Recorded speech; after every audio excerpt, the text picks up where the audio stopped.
നമ്മളിപ്പോൾ ഒരു തീർത്ഥാടനത്തിന് അല്ലെങ്കിൽ ഒരു സ്ഥലത്തേക്ക് പോകാൻ തീരുമാനിച്ചാൽ ആദ്യം എന്താണ് അവിടെ നോക്കുന്നത്? താമസിക്കാൻ ഒരു സ്ഥലമുണ്ടോ, അവിടെ എന്താകുമെന്നുള്ള ആശങ്ക ഉണ്ടാകും. അതുപോലെ തന്നെ അവിടെ മറ്റ് സൗകര്യങ്ങളുണ്ടോ, യാത്രാ സൗകര്യങ്ങളുണ്ടോ നോക്കും. ആറ്റുകാൽ പൊങ്കാലയ്ക്ക് പുറപ്പെടുന്ന ഒരു ഭക്ത, അത് കേരളത്തിൻ്റെ അല്ല, ഈ രാജ്യത്തിൻ്റെ തന്നെ, ഈ ലോകത്തിൻ്റെ തന്നെ ഏത് കോണിലായാലും അവിടെ താമസിക്കാൻ ഒരു ഇടമുണ്ടോ എന്ന് നോക്കാറില്ല. ആറ്റുകാൽ പൊങ്കാല ആയിക്കഴിഞ്ഞാൽ വ്രതം അങ്ങെടുക്കും. പിന്നീട് അവർക്ക് ആ പൊങ്കാല ഇടാൻ വേണ്ടുന്ന സാമഗ്രികളും ചിലപ്പോൾ അവിടെ ധരിക്കാൻ വേണ്ടുന്ന വസ്ത്രങ്ങളും മാത്രമായിട്ട് അടുത്ത വണ്ടിക്ക് കയറി ഇങ്ങ് പോരുകയാണ്. ഇവിടെ തിരുവനന്തപുരം നഗരം ഒന്നാകെ ഒരു മുറിയായി മാറുകയാണ്. അവരെയെല്ലാം ഉൾക്കൊള്ളുകയാണ്. അവിടെ ഏത് സ്ഥലം, നടു റോഡിൽ കിടക്കുന്നവരുണ്ട്, അവിടുത്തെ വീടുകളിൽ സ്ഥാപനങ്ങളിലൊക്കെ കിടക്കുന്നവരുണ്ട്.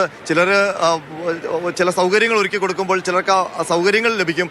ഒട്ടും സൗകര്യങ്ങൾ ലഭിക്കാതെ ഈ മഞ്ഞും മഴയും വെയിലും ഒക്കെ കൊണ്ടുകൊണ്ട് ഈ ഫ്ലൈ ഓവറിൻ്റെ താഴെയും റോഡിൻ്റെ ഫുട്പാത്തിലും ഒക്കെ രാത്രി മുഴുവൻ ഇരിക്കുന്നവരുണ്ട്. അപ്പോൾ ഇന്നലെയൊക്കെ ആ തമ്പാനൂരൊക്കെ ഇരിക്കുന്നവരോട് കാണുമ്പോൾ നമ്മുടെ വാർത്ത വായിക്കുന്നവർ തന്നെ ഈ റിപ്പോർട്ടർമാരോട് ചോദിക്കുന്നുണ്ടായിരുന്നു, ഇവരിന്ന് രാത്രി എവിടെ ഉറങ്ങുക എന്ന്. അപ്പോൾ ആ റിപ്പോർട്ടർ ചോദിക്കുമ്പോൾ അവർ പറയുന്ന മറുപടി, ഞങ്ങൾ എവിടെ ഉറങ്ങാൻ, ഞങ്ങൾക്ക് ഉറക്കമില്ല, ഞങ്ങൾ അമ്മയെ കാണാൻ വന്നവരാണ്, അമ്മയുടെ മക്കളാണ്, അമ്മയെ ഒരു നോക്ക് പോയി കണ്ടു, ഇനി അമ്മയ്ക്കുള്ള വക കൊടുക്കുകയാണ്. ഉണ്ടിട്ടും തൃപ്തി വരാത്ത അമ്മയാണ് ഇവിടെ ഉള്ളത്, ഊട്ടിയിട്ടും തൃപ്തി വരാത്ത മക്കളാണ് അമ്മയ്ക്കുള്ളത്. അതുകൊണ്ട് ഇത് അനസ്യൂതം ഇതിങ്ങനെ തുടരും. എത്രയോ വർഷമായി തുടരുന്നു ആറ്റുകാൽ പൊങ്കാല. അത് കാർഷിക സമൃദ്ധിയുടെ ആഘോഷമാണ്, ആത്മസമർപ്പണത്തിൻ്റെ ആഘോഷമാണ്, ആചാരമാണ്, ദേവീ സങ്കല്പത്തിൻ്റെ ഒരു പൂർത്തീകരണം കൂടിയാണ്. അതായത് ദേവിയും അമ്മയും എല്ലാ സ്ത്രീകളും ഒന്നിച്ചൊരമ്മയായി മാറുന്ന, അല്ലെങ്കിൽ ഒരു പക്ഷേ ആറ്റുകാലിരിക്കുന്ന അമ്മയുടെ വിശ്വരൂപം എന്ന് പറയാം ഈ തിരുവനന്തപുരം നഗരമാകെ കാണുന്ന ഈ സ്ത്രീകളുടെ ഒത്തുചേരൽ. ഒരു പക്ഷേ നേരത്തെ നമ്മൾ സംസാരിച്ചിരുന്നു,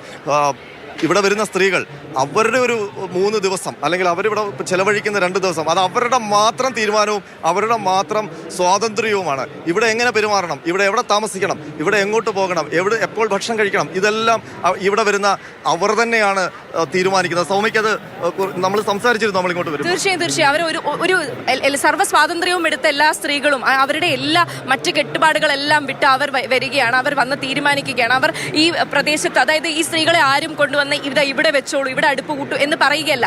അവർ സ്ഥലം കണ്ടെത്തി, അവർക്ക് ഏറ്റവും അടുത്ത് തന്നെ, ആ ക്ഷേത്രത്തിനടുത്ത് തന്നെ പറ്റാവുന്നതിൽ ഏറ്റവും സ്വാതന്ത്ര്യമുള്ള സമാധാനമുള്ള ഒരു സ്ഥലം അവർ കണ്ടെത്തി. അവിടെ അവരുടെ ഈ സാധനങ്ങളെല്ലാം വാങ്ങിക്കാൻ ഒരു പക്ഷേ മറ്റെവിടെയെങ്കിലാണ് അവർക്ക് സഹായങ്ങൾ ആവശ്യമുണ്ട്. ഇവിടെ അവർ മറ്റാരുടെയും സഹായം തേടുന്നില്ല. അവർ തന്നെ പോയി സാധനങ്ങൾ വാങ്ങിച്ച് അവർക്ക് വേണ്ട സാധനങ്ങളെല്ലാം കൂട്ടി ഒട്ടും പരിചയമില്ലാത്ത ആളുകളുമായി സംസാരിക്കാനുള്ള ധൈര്യം സംഭരിച്ച് അവർ സംസാരിച്ച് അത് പങ്കുവെക്കുന്നു. മാത്രമല്ല ഈ വരുന്നവരെയൊക്കെ, ഈ തിരുവനന്തപുരം നഗരത്തിനെ കുറിച്ച് പറയേണ്ടതുണ്ട്. കാരണം ഈ വരുന്നവരൊക്കെ ഒരു നേരം പോലും അവർ വിശന്നിരിക്കുകയോ അല്ലെങ്കിൽ ഈ ഒരു ദിവസം അവർക്ക് ഏതെങ്കിലും തരത്തിലുള്ള ബുദ്ധിമുട്ടുണ്ടാവുകയോ ഇല്ലാതെ എല്ലാ തരം സൗകര്യങ്ങളും ഒരുക്കി. നമ്മുടെ സർക്കാർ സംവിധാനങ്ങളെ കുറിച്ച് മാത്രമല്ല ഞാൻ പറയുന്നത്, അല്ലാതെ തന്നെ എല്ലാ സൗകര്യങ്ങളും ഈ നഗരത്തിലുള്ളവർ തന്നെ ഇന്ന് പല ഹോട്ടലുകളിലും ഞാൻ മനസ്സിലാക്കുന്നത് പല ഹോട്ടലുകളിലും സൗജന്യമായി ഭക്ഷണം ഒരുക്കുന്നുണ്ട്. അതുപോലെ തന്നെ താമസിക്കാൻ വേണ്ട സൗകര്യങ്ങൾ ഒരുക്കുന്ന വീടുകളുണ്ട്, സംഘടനകളുണ്ട്. ആ തരത്തിൽ ഇവിടെ വരുന്ന ഓരോ സ്ത്രീക്കും ഏറ്റവും സുരക്ഷിതമായി, ഏറ്റവും സമാധാനപൂർവ്വം അവരുടെ ഏറ്റവും പ്രിയപ്പെട്ട ദേവിക്ക് ഈ ഒരു പൊങ്കാല അർപ്പിക്കാനുള്ള സൗകര്യം ഒരുക്കുക എന്നുള്ള ഒരു ഉത്തരവാദിത്തം എല്ലാ കൂട്ടായ്മയായ ഈ നഗരം അങ്ങനെ തന്നെ ഏറ്റെടുത്തിരിക്കുകയാണെന്നാണ് ഞാൻ മനസ്സിലാക്കുന്നത്. ആ തിരുവനന്തപുരം നഗരത്തിൻ്റെ ഒരു പ്രത്യേകത തന്നെയാണ്. അതുകൊണ്ട് തന്നെയാണ് ഈ ഉത്സവം കേരളം ആകെ ഏറ്റെടുക്കുന്നത്. ഓരോ വർഷം കഴിയുന്തോറും ആളുകളുടെ എണ്ണം, ഭക്തജനങ്ങളുടെ എണ്ണം കൂടിക്കൊണ്ടിരിക്കുകയാണ്. ഇവിടെ എത്തുന്ന സ്ത്രീകളുടെ എണ്ണം അത്ര തന്നെ വർദ്ധിക്കുകയാണ്. പല ട്രെയിനുകളും സർവീസുകൾ കൂട്ടേണ്ടി വന്നു, പല പ്രത്യേക സർവീസുകൾ ഒരുക്കേണ്ടി വന്നു. അതൊക്കെ ഈ ഒരു കാരണത്താലാണ്. കാരണം ഇത് കേരളം ആകെ ഏറ്റെടുക്കുകയാണ്. പക്ഷേ ലോകത്ത് തന്നെ പ്രത്യേക ഒരു ആചാരമാകും ഇവിടെ നടക്കുന്നത്. കാരണം ഒരു ക്ഷേത്രത്തിൻ്റെ ആഘോഷം, ഒരു ക്ഷേത്രത്തിൻ്റെ ഉത്സവം, അത് ഒരു നാടിൻ്റെ ആകെ ഉത്സവമായി മാറുകയും ആ ക്ഷേത്രം തന്നെ ഒരു നാടായി, അല്ലെങ്കിൽ ആ നാട് തന്നെ ആ ക്ഷേത്രമായി മാറുകയും ചെയ്യുന്ന ഒരു അപൂർവമായ സ്ഥിതിയാണ് തിരുവനന്തപുരത്ത് ഈ ആറ്റുകാൽ പൊങ്കാലയുമായി ബന്ധപ്പെട്ടുള്ളത്. തിരുവനന്തപുരത്തെ സംബന്ധിച്ച് ഇവിടുത്തെ ഏറ്റവും പ്രസിദ്ധം എന്ന് പറയാവുന്ന ക്ഷേത്രം ശ്രീ പത്മനാഭസ്വാമി ക്ഷേത്രമാണ്. ധനം കൊണ്ടും മുമ്പ് രാജഭരണമുള്ള കാലം തൊട്ടും ഒക്കെ പ്രതാപവും അഭിവൃദ്ധിയും ഒക്കെ ഉണ്ടായിരുന്ന ക്ഷേത്രമാണ്. ആ പത്മനാഭൻ്റെ മണ്ണിൽ അതിനേക്കാൾ പുകൾപറ്റ ഒരു ക്ഷേത്രം അത് ആറ്റുകാൽ ക്ഷേത്രമാണ്. പക്ഷേ പത്മനാഭൻ്റെ ക്ഷേത്രത്തിൽ 2 ആറാട്ടുണ്ട്, ഒരു വർഷം 2 ആറാട്ടുണ്ട്.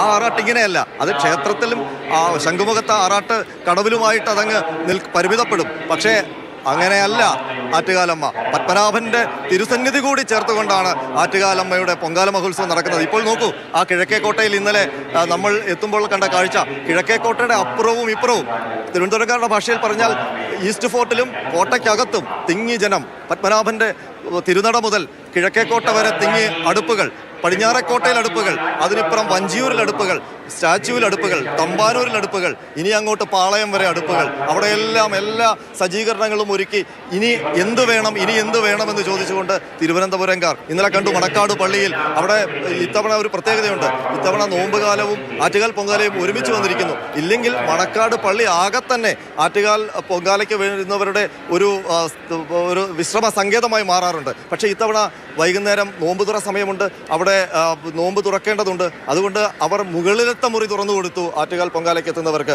മാത്രമല്ല അവർക്കൊരു ചെറിയ വിഷമം കൂടി അവർ പറഞ്ഞു. കാരണം എല്ലാ വർഷവും സമൃദ്ധമായ ഭക്ഷണം എല്ലാവർക്കും കൊടുക്കും, ഇത്തവണ ഞങ്ങൾക്ക് തരാൻ നോമ്പുകഞ്ഞി മാത്രമേ ഉള്ളൂ. അതുകൊണ്ട് ആറ്റുകാൽ പൊങ്കാല ഇടാൻ വന്നവർ നോമ്പുകഞ്ഞി കൂടി രുചിച്ചു. അതെപ്പോഴും കിട്ടുന്നതല്ല, റംസാൻ കാലത്ത് മാത്രമേ, ഈ നോമ്പ് കാലത്ത് മാത്രമേ കിട്ടൂ. ഇത്തവണ അത് അങ്ങനെ ഒരു ഭാഗ്യവും കൂടി ആ മണക്കാട് പള്ളിയിൽ എത്തിയവർക്ക് ലഭിക്കുകയുണ്ടായി. അങ്ങനെയാണ് തിരുവനന്തപുരം സംസ്കാരം തിരുവനന്തപുരത്തിന് മാത്രം അവകാശപ്പെടാനുള്ളതാണ് എന്ന് പറയാൻ കഴിയും. കാരണം ഇത് ഈ നഗരത്തിന്റെ തന്നെ ഒരു സംസ്കാരമാണ്. അത് ആറ്റുകാൽ പൊങ്കാലയ്ക്ക് കൂടുതൽ വിശിഷ്ടമാകുന്നു എന്ന് മാത്രമാണ്. മാത്രമല്ല ഈ കുംഭമാസത്തിലെ കാർത്തിക നാൾ തുടങ്ങുന്ന ഒരു ഉത്സവമാണ്. ഈ 9 ദിവസത്തിന് ശേഷം 9ാം ദിവസമാണ് ഈ പൊങ്കാല ഇടുന്നത്. ഈ 17 ആയിരിക്കുന്നു. ഇനി ഏത് നിമിഷവും പണ്ടാര അടുപ്പിലേക്ക് തീ പകരുന്ന ചടങ്ങുകളാണ് നടക്കുക.